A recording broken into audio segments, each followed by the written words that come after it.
Hey there, I'm Kathy with the Traveling Homesteader and Gyroscope Farm, and today, on my way home, I found something of a treat, you might say.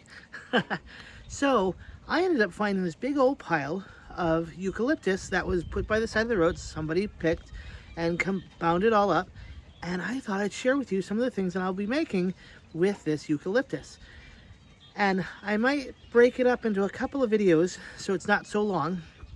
But it looks like we'll be making eucalyptus essential oil, eucalyptus infused oil, slightly different. We'll be harvesting some seeds. We'll be making a wreath. And we'll probably get into some other things as well. And actually the other one that I'm going to hopefully, crossing fingers, do is do some natural dyeing with it. You can actually dye with eucalyptus and have it be in a range of colors from about a reddish tone on up to like a slate gray. And so this is going to be kind of a cool little process to kind of share with you guys on what we can do with eucalyptus. And crossing fingers, it'll all pan out. But let me show you what the bundle looks like in the bed of my truck. So this is the handy dandy batch of eucalyptus that I got, and it was free, which is a good price for me at the moment. But as you can see, there's a lot of good pieces over here, and there's actually some seed pods right over here. And as I kind of go in a little closer, you can see those, and that's what we're going to be harvesting, hopefully for spring planting.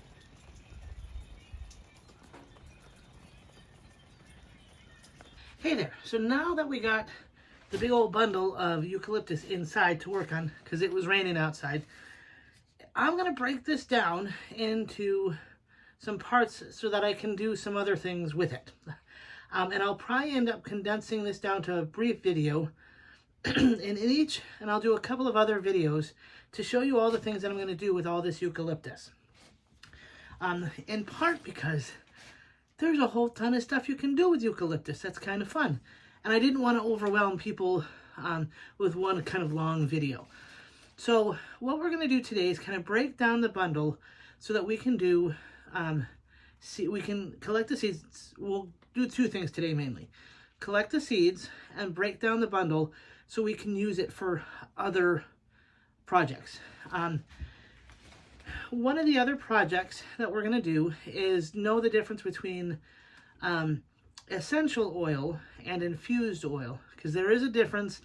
And what I'm seeing online is that there's a lot of kind of confusion and people are using those terms somewhat interchangeably. So I want to go over that in another video. But then we'll also be making some things, some crafty things. So I was thinking about doing a wreath and a swag, and we're going to try to do incorporate rosemary with the eucalyptus in that one as well. But then there's also going to be we'll be doing some potpourri, and we'll be doing some eucalyptus, possibly, it'll definitely be eucalyptus and lavender. We may add some rosemary to that as well. So with that in mind, oh, and then, another one. So yet, we may be doing about 4 videos on this one batch of eucalyptus. And the last one we're going to do is using eucalyptus to for a natural dye, as in not in dead, but as in like clothing, dyeing your clothing or dyeing material, or even wool. You could probably do wool with it as well. And that has a real nice range of color from a kind of a warm reddish orange down to a steel gray. So we'll get started today with kind of breaking things down for the wreath, for the potpourri, for the swag, and and we'll probably leave some off for dyeing. But today I'm going to show you how we're going to kind of get the pods for seed collection. And now, thankfully, this has a fair amount of pods for seeds, and they haven't all gone burst, so we haven't lost all the seeds yet. Whew, thank goodness. So let's get started on breaking down and seed collection. So as you can see, this is kind of a big pile of stuff, and some of these branches are rather large. But this is the end that has the seed pods. And for all intents and purposes, I have these shears in case I need to use them, but also a container to put them in. Now, I happen to have these around. They're free. You could use all sorts of other things that you might have around. You could use old medication bottles. You can use vitamin bottles. You can use even a canning jar. Something that you want to be able to have a lid on so that it all stays together. So with that in mind, let's see how this... Oh, so I may take this on this first batch and see... Yeah, it does help to cut them. Now, these are essentially the seed pods. And in the middle, I don't know how well you can see, in the middle there's a little bit of a cross, kind of right there. And that is where the seeds come out. So I'm going to collect a whole host of these right off the ends, and they're right on the stems. So hopefully you can see a little bit better that, like, through here are some of these little clumps of seed pods. See? And so I'm just going to come through and pick all that I can into my little pod. Now, granted, these were picked about 2 days ago at this point. And so they're still pretty bright and fresh. The fragrance is actually pretty good on them still. And it's been cool enough that the pods haven't popped open yet. So as you can see, some through here, they are kind of all over the lower part of these stems. And since the pods haven't exploded yet, I'm hoping that when I put them in my container, that they'll start to dry. And that's where the seeds will come out. Now, the seeds are actually not that big. They look like kind of dust or maybe some light dirt.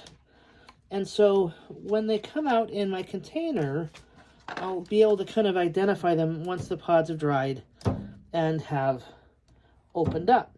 Now, again, I want to point out that at least in this variety of eucalyptus, you can see that little cross section in there, a little star, and that's where it will open up and all the seeds will empty out of this little handy-dandy pod. And so, hopefully, and as you can see, I've already collected a fair amount, that's going to create a lot of other plants. And this particular variety of excuse me, of eucalyptus is kind of prolific here where I am in Oregon. And so, crossing fingers that I'll be able to get some of these seeds to take and replant some. Now, it may not be this year, but it may be next year. But, see, you can even see on this branch how they're kind of in the leaves a little bit more. And so this is kind of cool as I'm doing this to see just kind of where the seeds pods are. So this is probably going to take me a little while to actually get all these seeds off.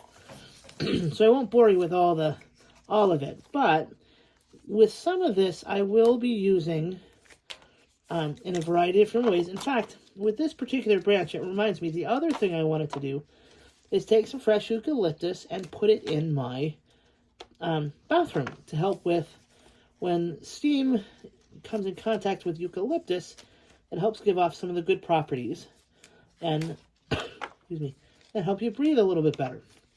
Now, that's the other part of eucalyptus that you may not know, or maybe you do know, that is actually really good for a lot of things medicinally. One thing being, like you might suspect, your breathing.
as another little tip for while you're cutting and preparing these, if you look and see here, there's a couple of different joints, you might say. And what I'm doing is taking these leaves off from around the joint. And then what I'm doing is cutting this shorter piece off the main branch. So you can kind of see that there's little intersections. And so those are the three parts that I'm taking off the main branch. But as you can see too, you can see kind of where the seed pods are. They're a little bit lower down on the branch and not at these intersections for the other branches. So then I just take off the little seed caps like that, just twist them a little bit, go to the next one and twist. Some of them are a little harder than others, but for the most part you can take it off with your hands or clip it off with the clippers. See? Pretty easy. Okay, so now it's been a little while since I started, but I have officially broken down all that I could. So as you see, there's one pile of sprigs here, another over here, and those are two kind of different piles, and they range. This pile is about this length to about that length, and this pile is a longer length than that one. So I basically broke them down in that way, just depending on what I want to do with it. Like I mentioned, I want to make sure I can do wreaths, swags, some lavender, or I keep saying lavender because I've done that so much, but eucalyptus essential oil versus a diffuse or an essential oil. But I've also broken down the seeds. Now, I think when I last showed you, we weren't quite this full. We were only like to here. Well, we got this mountain of seeds, but we also have this pile. So there was just, and there's actually more. I have this other little pile of sprigs, because there are these sprigs that have the seeds on them still, but they're kind of nice looking sprigs overall. And I thought that might be kind of nice looking in like a wreath or something as added texture. So that's why I decided to keep a couple of these that had the pods on them. It just looked really kind of cool. So for those, on this little pile, I'm going to probably integrate them into a wreath or a swag of some sort, or some sort of arrangement. So that's what these are for. But now that you can see how I've broken things down, it's a little more organized, instead of having this big old monster pile to then pick from. But the other thing I started doing, and as I got doing this, I realized if I'm going to have an essential oil or an infused oil, from things I've studied on in the past, they suggest having the best of your product, so you can have the best final product in the end. So like, for example, these are some nice leaves. They're nice and clean and green. They're good examples of a eucalyptus leaf, right? These are kind of good and nice to have. But something like this is not so much. It's turned, it's gone by. So I started also picking out some of these sorts of things, or if they look just a little, I don't know. And so I took some of those out, and like this one looks like maybe it had gotten crushed or frozen or something. There was a frost to it. So those I'm going to discard. And there are some other leaves that I discarded as well, just because I have plenty. As you can see here, there's a fair amount of leaves. Plus, whatever I don't use of these in an arrangement, I'm going to use for what I'm going to use this for. So that's wrapping up today's video. I'm just kind of prepping these plants, or this bunch of plants, for the next stages. Now, in the next stages, we're going to do a couple of different things, and you might need some tools along the way. So if you have, and like for today, this is what I used, a set of clippers. So this is a good set of pliers to use. You can even use, depending on the thickness of some of your branches, you could use some utility scissors, or if you want to use like a utility knife, those would be good too. And then when I do the wreath and the swag, you'll probably need those, and then I'll also be using, happen to have it in my pocket just in case, but floral wire. And this is good because it's actually, it's green in part for kind of matching the greenery, but it's also coated with something that makes it so it doesn't rust, which is a good thing. Now this you can use for swags, and that's all you'll need. If you want to make a wreath, you might need to get a wreath form of some sort, depending on what you want to do. You can get them at the Dollar Tree, you can get them at various different places, and have them different sizes, different shapes, and all you like. But what I'm looking to do now is really just do something that is as wide variety and as low cost to have the greatest outcome. And part of the reason why I'm doing this is because I don't want people breaking the bank. This current time we're in, there's a lot going on. So I'm hoping to be able to offer something that is low cost but fun. And so if you don't want to be spending money or can't spend money, we'll try to find ways for you to kind of get around that with what we're doing. You certainly have lots of opportunities to do that. So I want to thank you for stopping by and helping me kind of break down this big old bundle of eucalyptus that I happened upon. And I hope to see you in the future with some of the other projects we're going to do with these batches of eucalyptus. And thanks again for stopping by the Traveling Homesteader and Gyroscope Farm. Hope to see you again.